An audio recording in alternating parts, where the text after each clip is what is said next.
Gaza ceasefire takes hold with handover of first hostages.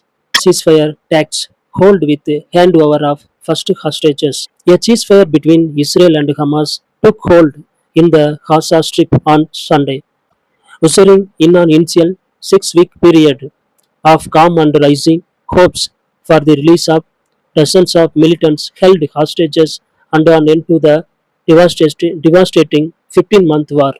A last-minute delay by Hamas put off the truce start by nearly 3 hours and highlighted its fragility. Three Israeli hostages released from Gaza has been handed over to Israeli forces there. Three Israeli hostages released from Gaza have been handed over to Israeli forces there.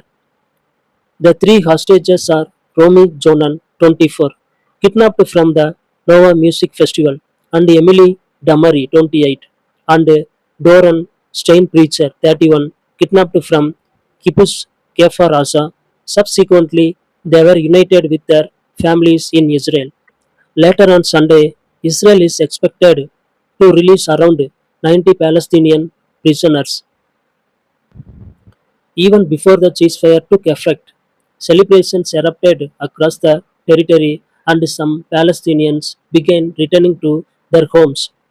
The truce, which started at 11:15 a.m. local time, is the first step toward ultimately ending the conflict and returning nearly 100 hostages abducted in Hamas' October 7, 2023 attack. Hamas was supposed to provide the names before the start of the ceasefire.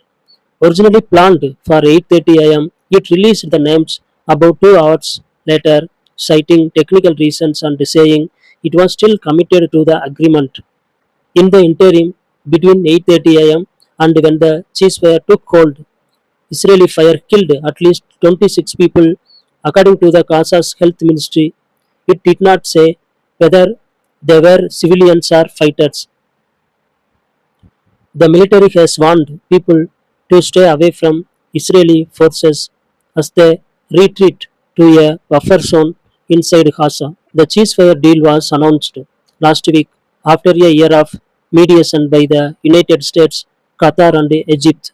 The outgoing Biden administration and President elect Donald Trump's team had both pressed for an agreement to be reached before the inauguration on Monday. Mr. Netanyahu on Saturday warned that he had Mr. Trump's backing to continue fighting if necessary.